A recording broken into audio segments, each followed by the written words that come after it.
je vous parlais aujourd'hui d'un autre sujet qui m'occupe depuis 5 ans. C'est une réflexion que j'appelle Homo Biosphéris sur l'humanité et d'essayer de voir si on pourrait changer l'histoire que l'humanité se raconte sur elle-même afin d'évoluer vers justement une culture de la paix et une culture de l'amour. Et vous comprendrez à la fin de cette présentation qu'est-ce que vient faire le Petit Prince sur cette planète. En 2011, il y a un spécialiste du langage et aussi des sciences cognitives, Steven Pinker, qui a publié un livre qui a fait couler beaucoup d'encre, qui a été traduit en 2017 en France par La part d'ange en nous, et qui soutenait l'idée que la violence était en déclin dans le monde entier. Donc, il s'appuyait sur un certain nombre de statistiques sur l'évolution des morts violents, notamment par les guerres, et il montrait par des statistiques que les morts avaient tendance à chuter depuis le Moyen-Âge, avec quand même une petite résurgence au XXe siècle, au moment de la Deuxième Guerre mondiale.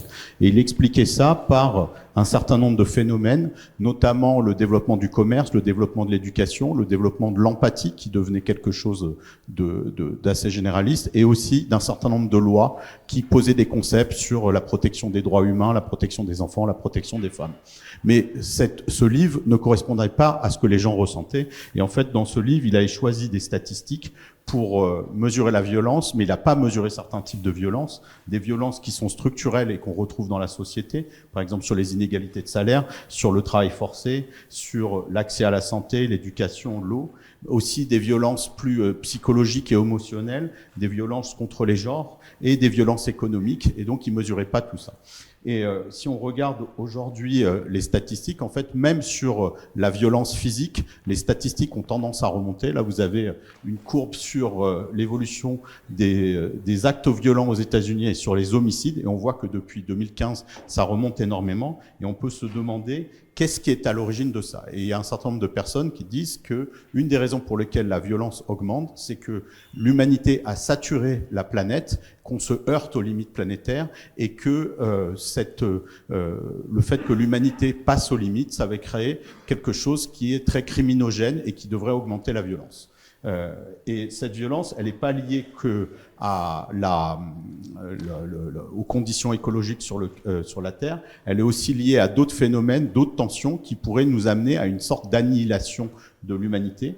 Il y a un institut qui publie depuis 1945 un horaire s'appelle la Atom Clock et qui dit à combien de temps on est d'un péril nucléaire global. Et en fait, ils se sont rendus compte que depuis, alors, au moment de la guerre froide ou du dégel de la guerre froide, cet indicateur a baissé. Et aujourd'hui, en 2025, on n'a jamais été aussi proche d'une destruction totale par les guerres nucléaires, mais aussi par les dérives climatiques, mais aussi par des choses technologiques. Alors, tout ça, c'est pas très réjouissant, mais vous allez voir que on va passer à autre chose. Donc aujourd'hui, il y a un certain nombre de gens qui vous disent que le futur, il va être nécessairement être une grande guerre des uns contre les autres et contre la nature. Et moi, évidemment, c'est pas quelque chose qui me plaît, et je suis allé chercher une autre histoire que l'humanité pourrait raconter, qui soit beaucoup plus belle que celle-ci. Le point de départ de cette réflexion, c'est vraiment une phrase de Camus qui, depuis le lycée, m'obsède, et disait, quand il a reçu le prix Nobel de littérature, « Chaque génération, sans doute, se croit vouée à refaire le monde. La mienne, c'est pourtant qu'elle ne le refera pas, mais sa tâche est peut-être encore plus grande, on le voit pas, mais il s'agit d'empêcher que le monde se défasse. » Et ce mot « empêcher le monde se défasse », je me disais, il y a certainement aujourd'hui des humains. Les humains, ils se considèrent comme isolés les uns des autres, et la question, c'est comment les relier les uns les autres par une espèce de matrice, de façon à ce que les sociétés humaines ne se déchirent pas, et que aussi nos liens avec la Terre ne se déchirent pas. Et plus généralement, moi ça fait 30 ans que je travaille dans la transition écologique, comment ces liens pourraient accélérer la transition écologique. Donc c'est cette structure, moi j'étais chercheur en mathématiques, que j'ai essayé de rechercher pour pouvoir proposer une autre histoire de l'humanité. En fait, cette structure, elle est à l'œuvre depuis la création de l'univers, depuis le Big Bang, et Bergson appelait ça l'élan vital, la force de l'évolution, et cette force de l'évolution, elle elle a structuré le réel, et c'est ça qui explique qu'on est passé d'un amas de particules à un amphithéâtre de la Sorbonne où on est en train de réfléchir sur le futur de l'humanité. Et tout ça, ça s'est structuré de manière assez magique. Et ces particules élémentaires, au départ, elles ont été projetées par cette énergie du Big Bang. Elles se sont rassemblées les unes les autres pour créer des structures avec une énergie d'association qu'on appelle la gravité, pour former des énormes structures. Là, vous avez la Voie lactée. Et puis, dans cette Voie lactée où il y a des centaines de milliards d'étoiles, nous, on vit autour de cette petite étoile, là, qui est notre générateur de fusion nucléaire et qui a permis d'amener en fait la vie sur Terre. Au départ, nous, on était une planète tellurique, très, on va dire, minérale. Au moment où elle s'est refroidie, il y a de l'eau liquide qui est apparue, une molécule magique qui a enregistré un certain nombre de relations chimiques pour créer des êtres qui puissent se reproduire et évoluer, donc l'ADN.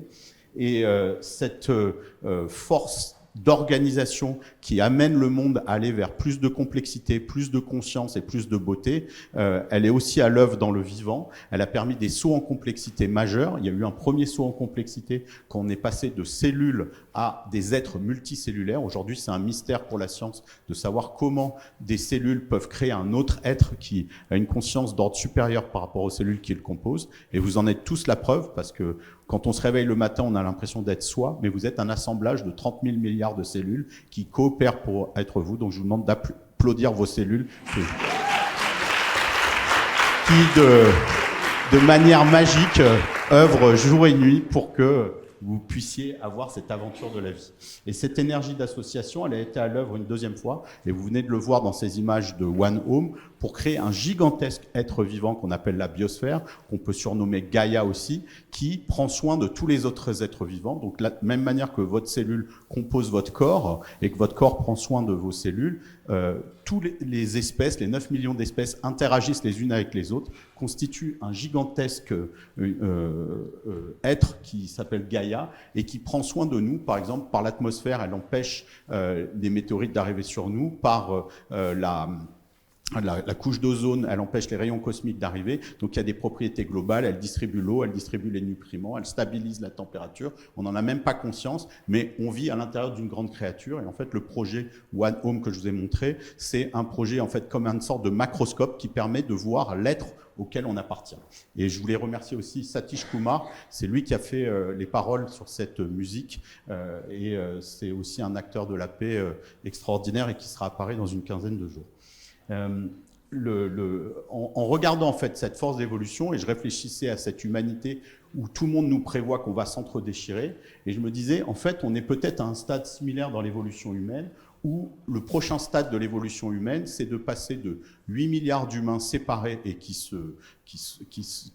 ont des réactions violentes les uns avec les autres, à évoluer vers un collectif planétaire, c'est-à-dire un unique organisme qui serait l'humanité. Et l'humanité en tant que telle, d'un point de vue biologique, c'est pas quelque chose qui existe. Aujourd'hui, on parle vaguement d'humanité, mais elle est encore divisée en nations, et au sein de ces nations, on est divisé en sous-groupes. Mais qu'est-ce que ça voudrait dire, l'humanité, d'un point de vue biologique? Alors, si vous prenez l'humanité, c'est 8 milliards d'humains. Ces 8 milliards d'humains, ils pèsent ensemble 287 millions de tonnes. Alors moi, j'ai du mal à voir ce que c'est cette créature qu'on formerait tous ensemble. Donc je me suis dit, si on mettait tous les humains dans un mixeur et qu'on faisait une grosse boulette de viande, quelle serait la taille de cette boulette? Est-ce que vous avez une idée de la taille que ferait l'humanité? Est-ce que c'est une boulette de 30 km, 10 km? En fait, c'est tout petit. J'ai entendu 1 kilomètre, c'est ça. En fait, l'humanité, elle tiendrait dans Central Park. On la verrait même pas depuis l'espace. Et en fait, c'est une boulette de viande qui fait 850 mètres de large. C'est un peu gore, je reconnais, quoi. Mais c'est pas moi qui ai fait l'image. Il y a toujours quelqu'un qui pense aux choses auxquelles on a fait. Et cette boulette de viande, on pourrait se dire, elle est insignifiante parce que c'est tellement petit. C'est pas ça qui va provoquer des règlements climatiques. Mais on dérègle la Terre parce qu'on produit des objets qui ne sont pas biodégradables. Et c'est comme si chaque année, on faisait croître une boule de déchets. Et cette boule, aujourd'hui, la revue Nature a montré que la somme des artefacts humains non biodégradables avait atteint, il y a 2 ans, le même poids que la biosphère. C'est-à-dire l'ensemble des êtres vivants, toutes les bactéries, les forêts, les baleines, les fourmis, les humains, tous ensemble, ça avait le même poids. donc ça n'a pas le même poids que la Terre, mais en fait on a un phénomène humain avec nos déjections, en fait, en tout cas ce qui sort de notre économie, du même ordre que la Terre, et c'est pour ça que c'est impératif de résoudre cette crise, sinon on va à la fois mourir nous et tuer également cet organisme Gaïa qui est aujourd'hui très malade. Aujourd'hui, cette humanité, elle n'est pas juste destructrice. Il y a un certain nombre de gens sur Terre, c'est difficile de savoir si c'est 1%, 5%, 10%, mais qui œuvrent déjà à une métamorphose et qui œuvrent déjà à autre chose. Donc moi, j'appelle ça des petites cellules bleues. Donc vous avez au sein de ce corps, de ce grand Homo sapiens, des petites cellules qui rêvent d'autre chose. Et donc la question, c'est de savoir quelle est la forme que voudrait prendre cette humanité. Et j'aime bien cette photo des murmurations. Vous savez, c'est ces vols des tourneaux, parfois, qu'on peut voir dans le ciel. Et il y a un photographe qui a pris une photo incroyable où, à un moment donné, ce vol des tourneaux ressemblait à un grand oiseau. Et aujourd'hui, on a un peu ça, nous les humains. On est 8 milliards d'humains qui n'ont pas pris conscience qu'on était une humanité globale. On n'a pas encore de forme. Donc, quelle serait la forme qui nous donnerait envie d'aller, et une forme qui permettrait à l'ensemble de créer une espèce de champ qui serait propice à développer justement une culture de la paix et de la non-violence. Et en recherchant une forme qui puisse être laïque, qui puisse être internationale, je tombais par hasard en regardant un livre que j'ai toujours sur mon livre, sur la couverture du Petit Prince. Et quand vous regardez sur la couverture du Petit Prince, moi, il y a quelque chose qui me choque depuis que je suis tout petit, c'est pourquoi il a dessiné son personnage aussi grand sur sa planète. Et par exemple, en mathématiques, vous pouvez montrer que vous ne pouvez pas avoir d'arbre de plus de 134 mètres. Donc en fait, cette photo, elle n'est pas possible. Et là, le Petit Prince, il a presque le rayon de la Terre. Et en regardant ça, je me suis dit, mais peut-être que Antoine de Saint-Exupéry, son Petit Prince n'est pas un individu, mais un collectif, et c'est peut-être l'humanité de sa planète, c'est-à-dire qu'il est fait de plein de petites cellules. En fait, si vous lisez Le Petit Prince avec cet angle, vous vous rendez compte que, déjà, ça répond à une question moi, que je me pose depuis que je suis enfant, c'est pourquoi il n'a pas de parents, le Petit Prince.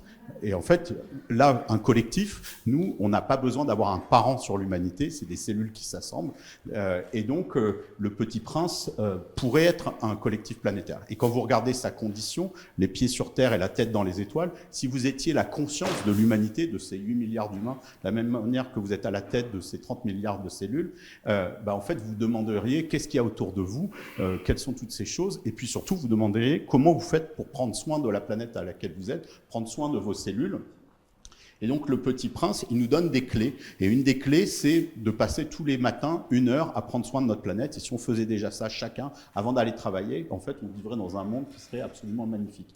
Il nous dit de faire attention aussi aux phénomènes exponentiels qu'il appelle les baobabs. Et puis, il nous donne toute une autre série. Et en tout cas, lui, il arrive à vivre en harmonie sur sa petite planète. Et puis, à un moment, ça lui suffit pas.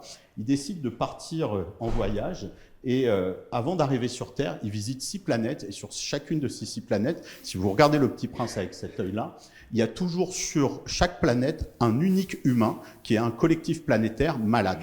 Et ce sont des maladies de l'humanité. Moi, j'avais jamais compris pourquoi il avait choisi ces archétypes. Mais par exemple, le premier, le roi, ce qu'il lui reproche le Petit Prince, c'est que le roi considère que la planète lui appartient alors qu'il appartient à la planète. La deuxième, c'est le vaniteux. On est vaniteux. On se place au-dessus des autres espèces. On a besoin d'être flattés, nous les humains, et on a donc les mêmes caractéristiques que celui-là. On est comme le buveur aussi. On a des addictions. On n'arrive pas à sortir de ces addictions. Et le Petit Prince, il dit au buveur, pourquoi tu bois? Parce que je suis triste. Pourquoi tu es triste? Parce que je bois. Et nous, on est pris dans nos addictions au pétrole, au plastique, de la même manière. Et il faudrait qu'on sorte de ces structures mentales. On est aussi comme le businessman. Aujourd'hui, collectivement, l'humanité est gérée par les directeurs financiers de toutes les grandes entreprises du monde. Et ils n'ont pas mis beaucoup d'argent de côté cette année pour résoudre la crise des limites planétaires et créer la paix dans le monde. Et donc, on est plongé dans les chiffres et dans cette espèce d'hallucination. On est aussi comme l'allumeur de réverbère, c'est-à-dire qu'en 24 heures, tous les humains se sont couchés et se réveillent. Et donc, on fait cette espèce de mouvement de balancier, de va-et-vient tous les jours sur la planète. Mais l'humanité n'a jamais dit quel est son projet. Donc, on est un peu dans l'absurde. Et cet absurde, c'est-à-dire le fait qu'on n'ait pas énoncé quels sont les projets de l'humanité, à un niveau personnel, on a aussi une quête de sens individuelle, puisque d'un point de vue collectif, on n'a pas énoncé à quoi sert l'humanité. Et enfin, le dernier qui visite, c'est le géographe, et lui reproche de ne pas regarder la Terre avec ses yeux, mais de la regarder à travers ses livres. Et nous, c'est ce qu'on fait. On ne regarde plus le monde, on le regarde à travers nos téléphones portables. Et quand il arrive sur Terre, c'est comme l'aviateur est en train de réparer son avion, puis d'un coup, le Petit Prince débarque, comme dans un rêve. Ils ont une certaine discussion et puis à la fin, il repart un peu comme dans un rêve. On ne sait pas s'il est mort ou pas. Mais cette discussion, c'est un peu une discussion entre une cellule et une conscience planétaire. Si vous étiez une cellule de votre foi et que vous parliez avec vous-même, en fait, ça serait ça serait pas une discussion du même ordre, ça ressemblerait à un rêve. Et dans ce rêve, en fait, le Petit Prince lui donne un certain nombre de clés pour arriver à vivre en harmonie sur la Terre. Et la plus importante, en fait, elle est dans cette fameuse phrase, l'essentiel est invisible pour les yeux, on ne voit bien qu'avec le cœur. Et qu'est-ce qu'elle dit cette phrase? C'est qu'en fait, les yeux, ça nous permet pas de percevoir correctement le monde, parce que les yeux permettent de voir les choses, mais elles ne permettent pas de voir les relations entre les choses. Et les relations entre les choses, elles ne peuvent être que ressenties. Et si on veut avoir une culture de la paix et empêcher que le monde se défasse, comme le disait Camus, il faut pouvoir nourrir les liens entre nous et les autres êtres humains, nous et le monde, et c'est ce dont on parlera tout autour de cette journée, et même le lien à soi-même, et ça, il n'y a que le cœur qui peut le ressentir, et le secret, en fait, pour arriver en harmonie, c'est ce cœur. Je cherchais à savoir, donc je me disais, l'humanité pourrait avoir comme but de devenir une sorte de petit prince qui habiterait avec humilité la planète, c'est-à-dire pas en grand roi, mais en petit prince. Et il y a toujours une question, quand on pose le petit prince comme ça sur sa planète, peut-être une position de domination, anthropocentrée, chercher une meilleure métaphore. Et en fait, l'humanité pourrait considérer qu'elle est de la même manière que les arbres, de la même manière que le phytoplancton, de la même manière que les bactéries ou les baleines, qu'elle joue un rôle vis-à-vis de la Terre et qu'on soit un organe de la Terre. Et donc, nous, humanité, on est... cette humanité future, Petit Prince, moi je l'appelle Homo Bioceris, qui est fait de ces liens. Nous-mêmes, en tant qu'individus, ça change notre rapport au monde, parce que je suis moi, je fais partie d'un grand collectif qui est l'humanité, et ce collectif fait partie d'un corps qui est plus grand, qui est le corps de la biosphère. Et si vous voulez que l'humanité soit un organe, il faut définir ses fonctions. Et par exemple, le foie, il a des fonctions de désintoxication, de synthèse de vitamines, de stockage de graisse. Donc ça serait quoi les fonctions de l'humanité vis-à-vis de la biosphère? Et en fait, j'en ai trouvé plusieurs. Et si l'humanité respectait ces fonctions, automatiquement, on s'harmoniserait entre les humains et avec la Terre. Par exemple, la première fonction qu'on pourrait avoir, c'est de prendre soin de la Terre. Aujourd'hui, il y a beaucoup de gens qui le font, mais si c'était généralisé, on pourrait être des jardiniers un peu punk, hein, parce qu'il ne s'agit pas de faire des jardins à la Versailles, mais de prendre soin de la Terre, de prendre soin aussi de toutes les créatures sur Terre, évidemment des êtres humains, mais aussi des non-humains, les petites chouettes, les petits asticots, etc. Et on pourrait être des grands infirmiers de la Terre. On pourrait aussi, ça on l'a vu avec le projet One Home, être une forme de conscience planétaire et de permettre justement par rapport à ces images spatiales, de permettre à Gaïa de se regarder pour la première fois. Ce projet, c'est la première fois dans l'histoire de l'humanité où la Terre se voit elle-même tourner sous toutes les coutures. Il y avait avant ça une seule photo en 1972 où la Terre se voyait en entier, mais c'est un projet One Home qui est avec un satellite qui est à 1 500 000 km, où la Terre se regarde, et si vous imaginez, c'est un peu comme si des cellules de votre foie avaient fait une expédition, étaient montées au plafond pour regarder à qui elles appartiennent. C'est ça qu'on a fait, et ça permet de changer le récit de la conquête spatiale, qui est parfois très viril, très technologique et néfaste, mais aujourd'hui, si vous le regardez à l'échelle de Gaïa, c'est quelque chose d'extraordinaire, puisque la Terre s'était jamais vue en 4,5 milliards d'années. On peut aussi contempler, on peut aussi faire de la musique, accroître la beauté du monde. On peut aimer, on peut explorer, c'est-à-dire que la Terre a besoin de se connaître elle-même. On peut aussi explorer au-delà des sens avec des substances psychédéliques et visiter d'autres mondes. On peut aussi utiliser notre cognition, faire peut-être même des alliances avec les intelligences artificielles, de façon à résorber cette pollution que vous avez vue au départ et à répondre aux grandes questions, aux grands mystères que ce petit prince posé sur la Terre se pose, c'est-à-dire c'est quoi l'univers, c'est quoi le réel, et à chaque fois qu'on construit un satellite, enfin un télescope spatial plus puissant, par exemple quand on passe de Hubble à James Webb, c'est comme si on changeait les lunettes de Gaïa pour qu'elles permettre de mieux comprendre et répondre à la question qu'est-ce qu'est l'univers et y a-t-il de la vie ailleurs? Et cette question, pour une petite planète vivante, c'est une vraie question, savoir si elle est la seule cellule vivante de tout l'univers ou si tout l'univers est vivant et en train de croître aussi vers la conscience. Une fois qu'on a éludé ces questions, la question d'Homo Bioceris change complètement aussi notre rapport à l'autre, c'est-à-dire, comme je vous disais, nous sommes chacun Biosphéris. Nous sommes Gaïa, puisqu'en fait, on est des cellules d'un organe et de la Terre, et nous sommes les uns les autres. C'est-à-dire que dans le monde d'Homo Biosphéris, l'autre, c'est moi avec une autre vie. Et ça change complètement le rapport qu'on a là. Il y a des gens qui vous disaient que pour pouvoir avoir une culture de la paix, il fallait aller à on va dire, à la fraternité, c'est-à-dire se considérer tous comme des frères. Ici, c'est même différent. On n'est pas juste une famille, on forme un organe ensemble qui doit répondre à des fonctions. Donc c'est la multicellularité, ça va plus loin que la fraternité. Et quand on se regarde là, en fait, on est tous reliés par une grande fonction. Et si ces fonctions, on les avait inconsciemment, automatiquement, on œuvrerait pour faire une transition vers un monde plus durable et avec plus de paix. Alors, c'est un texte d'Antoine de Saint-Exupéry, parce que pour que ce que je vous raconte là puisse avoir un sens profond, je cherchais un texte de Saint-Exupéry qui donne le sens du Petit Prince. En fait, il n'a jamais donné le sens du Petit Prince parce qu'il l'a publié le 6 avril 1943, il est tout de suite parti à la guerre et il n'a donné aucune interview. C'est pour ça qu'aujourd'hui, il y a autant d'interprétation du Petit Prince. Et j'ai trouvé une lettre qu'il a écrite 2 mois avant sa mort, qui s'appelle « La lettre à un Américain ». Dans ce texte, en fait, donc c'est un texte qu'il a lu après, il était basé en Corse, il faisait partie du corps qui préparait le débarquement, et il voyait un soldat américain qui était très triste parce que il allait peut-être mourir pour la France et il se demandait si les Français allaient aider les Américains sur le front Pacifique une fois qu'on avait gagné la guerre. Et il écrit cette lettre aux États-Unis, il dit « Voyez-vous, amis d'Amérique, il me semble que quelque chose de neuf est en formation sur notre planète. Les progrès matériels des temps modernes ont certes relié les hommes par une sorte de véritable système nerveux. Les liaisons sont innombrables, les communications sont instantanées, nous sommes matériellement unis comme les cellules d'un même corps. Mais ce corps n'a point encore d'âme, cet organisme n'a pas encore conscience de soi. » Et la lettre continue, et en fait, il décrit exactement ce que je vous disais, c'est-à-dire que derrière les guerres, derrière ce sentiment de violence, en fait, ce sentiment de violence, et Teilhard de Chardin l'avait bien perçu aussi, en fait, c'est un processus de synthèse, et ce processus de synthèse fait qu'au départ, on avait des petites tribus de 3 ou 4 personnes qui sont devenues des tribus de 100 personnes, puis des tribus de 1000, puis d'1 million. Aujourd'hui, on a des pays de 1,5 milliard, et que ce que l'on voit comme des guerres, ou ce que l'on voit comme la violence, en fait, ça prépare le niveau d'au-dessus et l'émergence d'une humanité unie au service de la biosphère. Mais le jour où on énoncera notre rôle vis-à-vis de la biosphère et dont on en aura conscience, eh ben, cette prophétie se réalisera. Et l'énergie en fait d'association qui permet en fait de passer au stade supérieur, en fait, c'est l'amour.